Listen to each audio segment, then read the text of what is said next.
কাল ধরে যারা আমার মতো বোকা স্বর্গে বাস করেছেন মানে পেঁয়াজ কলি দিয়ে শুধু ভাজিয়ে খেয়েছেন তাদের জন্য আজকের এই রেসিপিটি। এটা দেখলে আপনারও আমার মতো আফসোস হবে। ফ্ল্যাশব্যাক।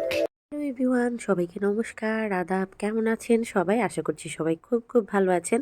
পেঁয়াজ কলিগুলোকে প্রথমে ভালোভাবে আমি সুন্দর করে কেটে নিলাম। আমি পেঁয়াজের ফুলগুলো সহ নিয়েছি। আর কাটার সময় চেষ্টা করবেন গোড়ালির দিকে যে শক্ত অংশটা সেগুলো ফেলে দেওয়ার জন্য। এখন ধুয়ে পানি ঝরিয়ে নিলাম। তারপর একটা প্যান বসিয়ে দিয়ে মানে একদম শুকনো খোলায় কোনো রকম তেল ছাড়াই আমি এখানে আলু দিলাম। আলু এখানে আমি 3টের মতন নিয়েছি ছোট সাইজের, যেহেতু নতুন আলু তাই চামড়া খুব একটা পরিষ্কার করার দরকার পড়ে না, এরকম পাতলা স্লাইস করলেই হবে।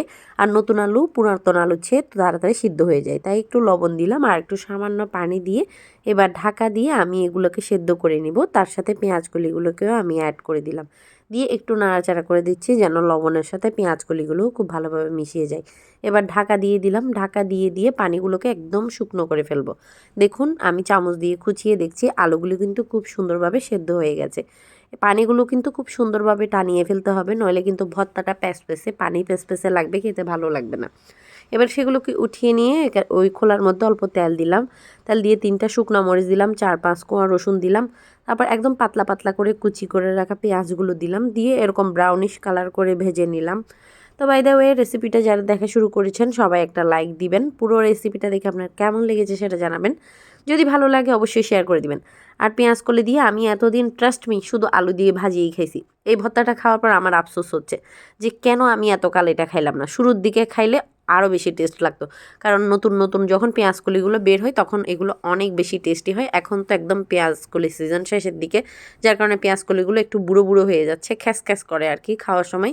তো সে যাই হোক, তো আপনারাও যদি না খেয়ে থাকেন আজকের এই রেসিপিটা মাস্ট ট্রাই করবেন। মানে পেঁয়াজ কলি ভর্তার যে কী স্বাদ, আহা আহা আহা, আমার এখনই লোল পড়তেছে আবার। তো যাই হোক, শুকনা মরিচ, লবণ, তারপরে রসুনগুলো ভালো করে ডলে নিলাম, সাথে একটু কাঁচা পেঁয়াজও দিলাম অর্ধেক পরিমাণ, দিয়ে ভালো করে কষলে নেবেন। সাথে দিয়ে দেবেন ধনেপাতা। পেঁয়াজটাকে ভালো করে কষলে নেবেন যেন পেঁয়াজের রসটা বের হয়ে আসে। এরপর চাইলে কিন্তু ধনেপাতা, কাঁচামরিচ মাখা, পেঁয়াজ মাখাটাও খাওয়া যায়। এটা দিয়েও চাইলে আপনি 1 প্লেট ভাত অনায়াসে শেষ করে ফেলতে পারবেন। মানে এক কথায় শীতকালে ভর্তার স্বাদ কিন্তু অনবদ্য, সাথে শুধু ধোঁয়া ওটা গরম ভাত হলেই হবে। তারপর আলু, পেঁয়াজ পাতাগুলো একসাথে দিয়ে ভালো করে চটকে নিলাম। তারপর ভাজা পেঁয়াজ, ভাজা পেঁয়াজ আর হচ্ছে কাঁচা পেঁয়াজ, এটার যে স্বাদ কি দুর্দান্ত। আপনি যদি কাঁচা পেঁয়াজটা না দেন তাহলে এটা 2-3 দিন নর্মাল ফ্রিজে রেখে খেতে পারবেন। যেহেতু এটা কাঁচা পেঁয়াজ দিয়েছি তাই সাথে সাথেই খেয়ে ফেলবো। আর সাথে সাথে কি, এটা তো রাখার কোনো চান্সই নেই, এত টেস্টি হয়েছিল। তারপর এবার দিয়ে দিলাম পেঁয়াজ রসুন ভাজার যে তেলটা, সেটা উপর থেকে দিয়ে ভালো মতন মাখিয়ে নিলাম। মাখানো শেষ হয়ে গেলে সার্ভিং বাটিতে উপর থেকে একটু সরিষার তেল ছিটিয়ে দিলাম। ব্যাস, এখন গরম গরম ভাত নিয়ে বসে পড়বো।